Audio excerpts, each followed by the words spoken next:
Assalamualaikum warahmatullahi wabarakatuh. Semangat pagi. Baik peserta latsar semuanya, saya Dang M. Kendana, saya adalah Widya Iswara BPSDM Kemendagri. Saya Mahmudan, saya adalah Widya Iswara BPSDM Kementerian Dalam Negeri. Pagi hari ini kami akan membahas tentang analisis isu kontemporer sebagai kesiapsiagaan bela negara. Selamat menyaksikan.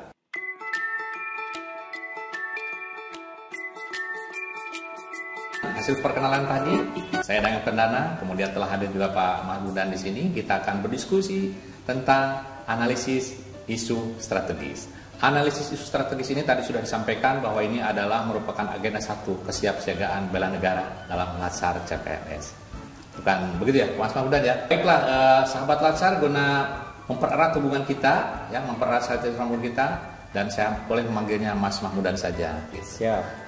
Mas Mahmudan, jadi sebagaimana kita maklumi bahwa kesiapsiagaan bela negara itu agenda satu itu ada ada analisis isu strategis, ada kewaspadaan dini. Nah, kita akan bahas tentang analisis isu strategis. Sebetulnya apa sih itu analisis isu strategis ini? Gimana, Mas? Baik, terima kasih Pak Edang, atau saya panggil Kang Edang ya. Selamat bertemu kembali Bapak Ibu peserta Latsar ya. Apa itu isu strategis atau apa itu isu kontemporer ya? Isu kontemporer itu adalah isu-isu yang sekarang sedang terjadi atau berkembang di lingkungan kita, baik itu di lingkungan pribadi, di lingkungan keluarga, di lingkungan pekerjaan, di lingkungan pemerintah daerah, di lingkungan nasional, internasional, bahkan global. Nah, bagi seorang anggota atau seorang calon pegawai negeri sipil diharapkan mempunyai kemampuan untuk mengetahui apa itu isu kontemporer, kemudian menganalisis, kemudian setelah dianalisis mengetahui apa tindak lanjut atau apa upaya yang akan dilakukan untuk mengatasi isu atau persoalan tersebut. Oh, jadi ini adalah merupakan kewajiban dari peserta latsar juga ya? Betul. Oh iya. Ya, jadi semua terlibat di sini. Oke, kapan itu adanya tuh? Ada isu strategis. Isu strategis itu terjadi setiap saat karena perubahan itu selalu terjadi setiap saat. Jadi Bapak Ibu peserta latsar diharapkan mengetahui adanya perubahan, indikasi-indikasi perubahan di lingkungannya. Karena perubahan itu selalu terjadi setiap saat di lingkungan kita sendiri, pribadi, di lingkungan kerja kita, di lingkungan pemerintah daerah, dan seterusnya sampai lingkungan global. Jadi mengetahui perubahan itu setiap saat terjadi. Isu itu setiap saat ada, Kang Edang. Oh, berarti perubahan itu terjadi pada instansional. Jadi lingkup kita kerja sendiri, bisa di keluarga juga ya. Betul. Nasional juga bisa internasional. Betul. Oh, betul sekali. Iya. Betul sekali, Kang Edang. Oh, jadi kewajiban kita semua ya. Terus begini Pak, ini yang perlu kita lakukan bersama, khususnya untuk para peserta latsar ini adalah bagaimana, bukan apa. Nah, setelah dengan pembelajaran ini harus melakukan apa? Iya. Bagaimana Mas kira-kira? Wah, ini menarik nih pertanyaannya nih. Bagaimana Bapak Ibu selaku peserta latsar itu diharapkan bisa melakukan menganalisis isu strategis atau isu kontemporer ini?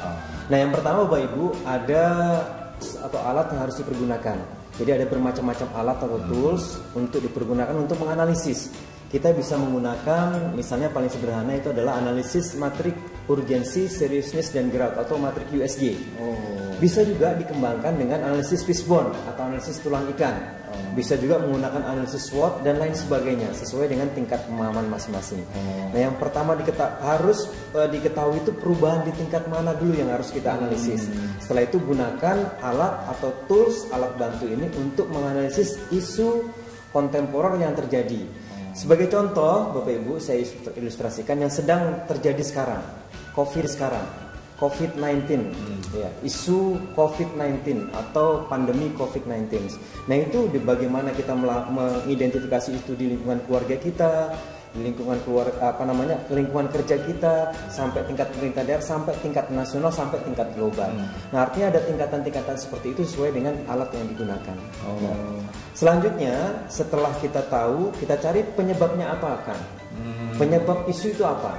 Nah, penyebabnya kita ketahui dulu, misalnya tadi ada COVID-19 itu disebabkan oleh karena perilaku hidup yang kurang bersih, kurang sehat, kemudian berdampak berkembangnya virus itu. Kemudian yang penting adalah akibatnya itu apa? Jadi ada penyebab, ada akibat dari hasil analisis isu kita. Nah, akibatnya itulah yang akan kita carikan solusi penyelesaian dari masalah isu tersebut. Nah, misalnya COVID-19 tadi, setelah kita cari penyebabnya, akibatnya orang akan jatuh sakit, menderita sakit dan sebagainya. Maka solusinya adalah bagaimana mengatasi supaya virus ini tidak berkembang, bagaimana virus ini tidak bisa menular dan sebagainya. Itu adalah upaya-upaya yang dilakukan oleh kita. Misalnya seperti itu contoh sederhananya. Iya, iya. Oke, mengulas bahasa tadi, mohon maaf nih Mas, ada tools gitu ya. Tools itu mungkin di pemahaman yang berbeda-beda, saya kira ini. Ya. Apakah tools itu alat tapis kan? Ya, semacam alat tapis seperti itu, betul. Alat tapis, alat untuk mengidentifikasi, betul sekali. Ya, jadi alat tapis digunakan itu terdiri dari berbagai macam ya. Betul. Silakan saja nanti peserta latsar mau menggunakan apa saja sesuai dengan kemampuannya, begitu ya? Iya, betul sekali. Nah, kemudian begini Mas, yang tidak kalah pentingnya itu apa yang mesti dilakukan oleh para peserta latsar ini, dan harus apa yang tidak boleh dilakukan. Oke. Nah, gitu gimana Mas? Baik, tadi setelah kita memahami alat-alatnya, sudah paham, kemudian peserta itu harus mempunyai modal dulu. Ada modal insaniah yang dimiliki, dan ada modal ideologi. Nah, modal ini dipergunakan sebagai kemampuan yang harus dimiliki oleh setiap peserta. Itu modal itu harus dimiliki. Modal insaniah itu ada kemampuan fisik, kemampuan sosio dan sebagainya. Nah, kemudian modal ideologi itu adalah ideologi yang dipergunakan sebagai cara untuk mengatasi isu-isu tersebut. Nah, modalnya harus dimiliki terlebih dahulu, Kang Edang. Nah, selanjutnya setelah kita mengetahui modal kita memiliki apa, langkah selanjutnya adalah bagaimana peserta ini mengaplikasikan hal tersebut dalam konteks pekerjaannya sehari-hari. Menerapkan. Nah, peserta latsar ini nanti diharapkan melakukan aktualisasi, pembelajaran aktualisasi, mulai dari merancang aktualisasi sampai dengan melaksanakan aktualisasi. Nah, analisis isu kontemporer ini bisa juga digunakan sebagai pemahaman atau pengetahuan yang berkaitan dengan hal tersebut. Gitu. Jadi berkelanjutan materi ini berkelanjut. Produk yang akan dihasilkan selama latsar. Betul sekali. Iya. Nah, yang penting juga Kang, yang ini analisis itu kontemporer ini kita kaitkan dengan situasi yang terjadi dalam konteks nasional maupun internasional. Kita sekarang mengenal ada isu proxy war, ada isu tentang narkotika dan obat larang, extraordinary crime gitu ya bahasanya. Ada isu tentang hoax, informasi hoax, dan ada isu tentang misalnya hate speech, ujaran kebencian dan sebagainya. Nah, hal seperti itu harus dikaitkan dalam pelaksanaan tugas sehari-hari. Yang boleh dilakukan dan tidak boleh dilakukan, pertanyaan tadi itu. Yang harus dilakukan sebagai ASN itu dia harus menyiapkan kemampuan modal insaniah dan ideologi tadi. Apa-apa yang harus dilakukan, dia harus berperilaku baik, berperilaku baik, menjunjung tinggi ideologi bangsa. Kemudian yang tidak boleh dilakukan ya tadi bersikap arogan, tidak boleh acuh-acuh, berita bohong, itu tidak boleh. Nah, seperti itu kira-kira yang harus dilakukan oleh ASN maupun lakukan oleh teman-teman peserta pelatihan. Oke. Baiklah sahabat latsar, saya kira cukup ya. Informasi ini adalah rangkuman dari apa yang disampaikan di dalam modul tentang analisis isu strategis. Terima kasih Mas Budan, silakan karena sudah menyiapkan minum, silakan diminum dulu. Baik, terima kasih.